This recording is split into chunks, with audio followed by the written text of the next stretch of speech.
カンバラを聞こう。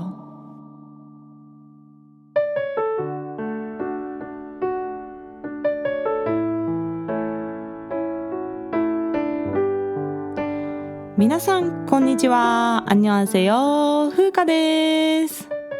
さて今日はイジョクさんの代表曲で結婚式で歌うチュッカとしても人気があるタエンニダよかったという曲をカバーします。この曲はね、私の인생곡です。인생곡というのは人生曲っていう意味なんですけど、もう生涯を通して愛し続ける素晴らしい曲っていう意味ですね。本当に共感しかないっていう内容です。私が結婚とはこういうものだなと思う内容が全部歌詞に詰まっていますね。で、そもそもこのタエンニダっていう単語が私すごく好きなんですよ。これ私の推し韓国語単語の一つなんですけど、タエンニダってこう安心する感じの良かったっていう意味なんですね。なんかよかったみたいな、なんかちょっと心配なことがあったけどうまくいったとか解決してそれでよかったねみたいな感じで声をかけるときにタエンニダって言うんですよ。でドラマでこの言葉がね出てくるときは結構いいシーンのことが多いんですね。なんかいいことがあってタエンニダっていう言葉が出てくることが多くて、でそれですごく好きなんですよ。で、前回からね散々イジョクさんのカバーをさせてもらってからで前回から散々カバーをしておいてなんですが、イジョクさんの歌をイジョクさん以上に歌える人っていうのはねほんといないと思うんですよね。でどんな曲でもオリジナルが最も尊いっていうのはもちろんその通りなんですけれども、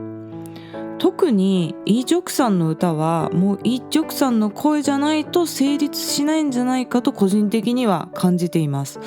でもやっぱとっても好きな曲なんでもう今回も歌わせていただくんですけれども、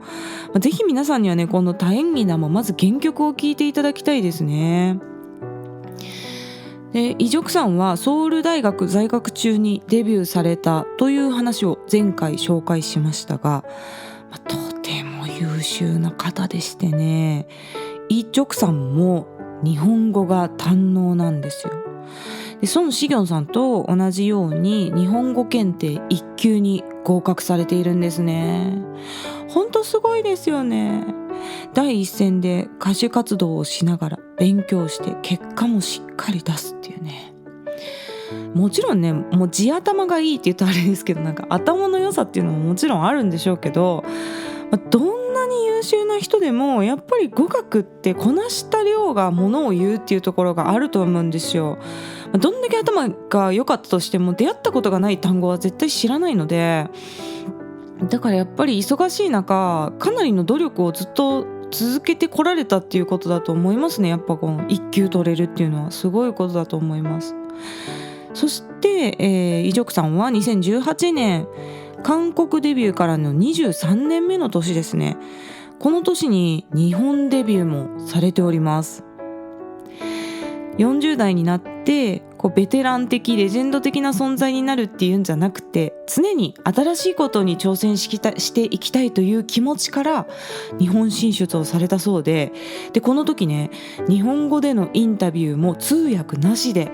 流暢にこなしていらっしゃったんですよ。このあたりも本当かっこよすぎるなと思って、もう尊敬してやまない歌手の一人でございます。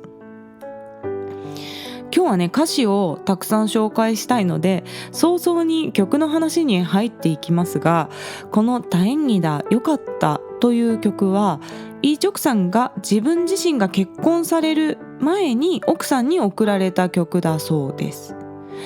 当時奥さんになる方はアメリカに留学中だったそうなんですね。でイ・ジョクさんは韓国にいて、だから遠距離恋愛中だったんですが、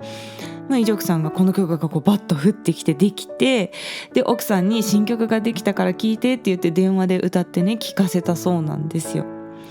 そしてその後ご自身の結婚式でもこの曲を歌って奥さんにプレゼントされたそうなんですよ。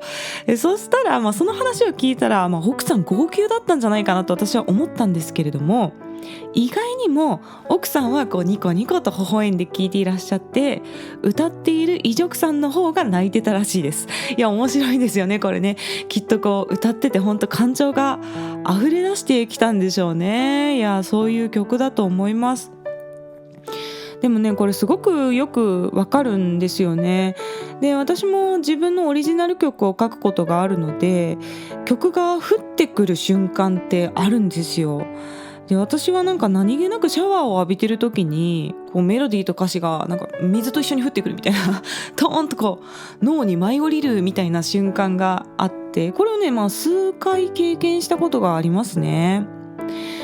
でそういう時できる歌ってその時ぼんやりと思ってたことが言葉になって急に素直にポンと出てくる感じがあって、意識的には書けないような本音が出る時があるんですよ。いやそういう曲ができた時ってやっぱ自然と泣けてくるんですよね。でその泣けてくる感じが悲しいとか嬉しいとかそういう感情が動いて泣いたんじゃなくて、自分の魂が浄化されていくような涙っていう感じなんですよね。全然非科学的な話ですけどそんな経験をねすることがあるんで、このイジョクさんが歌いながら泣くっていうのも理解できるなと思います。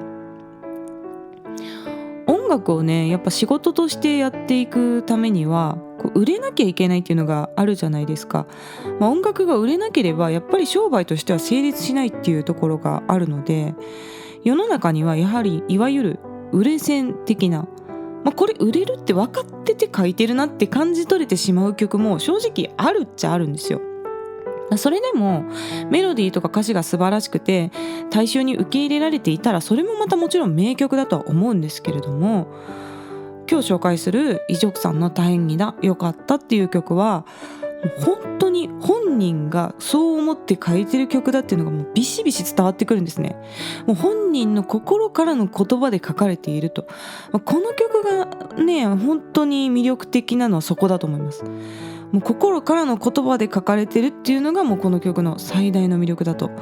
私は思っておりますね。では歌詞の内容を紹介してまいります。今日はねもう一番全部読みますねという歌詞なんですよ。もうこのサビの歌詞がめちゃくちゃ好きですね。何でも持っているように見える人でも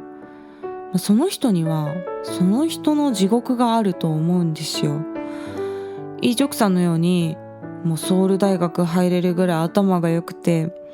で音楽の才能もあって、もう私から見たら本当に最強の人みたいに見えるんですけど、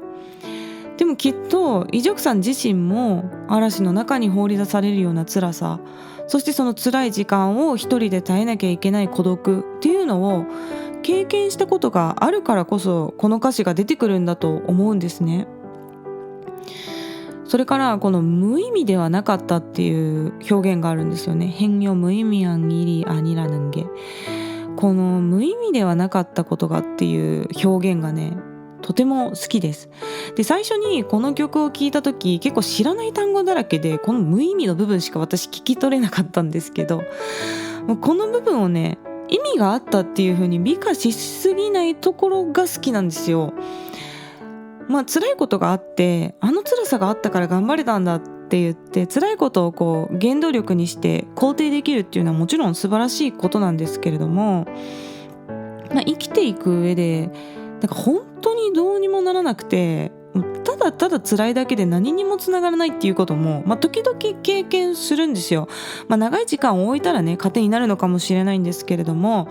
本当ただ辛いだけだったなっていう経験でも、そういう時間も無意味ではなかったっていう表現がやっぱすごく合うと思うんですよ。意味があるまで肯定できないけど、そこを耐えて生き延びたからこそ君と出会って今こういう時間を送れるんだという現実的なラインのポジティブさっていうのが私は素晴らしいなと思って、こういった歌詞がねより共感を集めるんだと思いますね。そんなわけで曲を聴いてください。イ・ジョクさんの다행이다をカバーしました。